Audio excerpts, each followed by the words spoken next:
આજે તો સવારના શિવમ હોસ્પિટલમાં જવા પડ્યું. આજે વાસ્તા જવાનો હતો એટલે પપ્પા પીપલખેડ બસ સ્ટોપ પર મૂકવા આવ્યા હતા. તો આ સરકારી ફોર્ચ્યુનર ગાડીમાં મેં આવેલો હતો. તેના પાછળ એક્સયુવી ગાડી પણ આવી જ ગઈ હતી. ને આ છે આદિવાસીના રાજા બિરસા મુંડા. ત્યારબાદ અમે વાસ્તા ચોકડી પરથી ચાલતા ચાલતા શિવમ હોસ્પિટલ તરફ નીકળી ગયા હતા. સવારના 9 વાગેલા હતા તો પણ આજે તો ઉનાઈ રોડ ખાલી દેખાતો હતો. તો કઈ આવો છે નજારો શિવમ હોસ્પિટલની ઉપરનો. ત્યારબાદ અમે 3 વાગે એટલે શિવમ હોસ્પિટલમાંથી નીકળી ગયા હતા. તો ગાઈઝ કોઈને કઈ થયેલું નહીં હતું. અમે ઇન્ટર્નશિપ પર આવેલા હતા. વાસ્તાજામ અને ભગવતીમાંથી કચોરીની ખામ એવું બને જ નહીં. કાચમાં થોડું જોયું ને નવાઈ લીધો અને કચોરી ખાવા લાગી ગયો. આજે તો બસ નહીં મળી એટલે ડિફેન્ડર ગાડીમાં બેસીને આવી રહ્યો. એકવાર સાઉન્ડ ચેક કરો ગાઈઝ. मतलब वो अलग ही लेवल का बंदा था.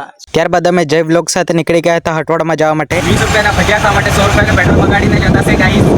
કે ના મળે છે પેટ્રોલ બગાડવાની તો કોપી પેટ્રોલ બગાડતા છે.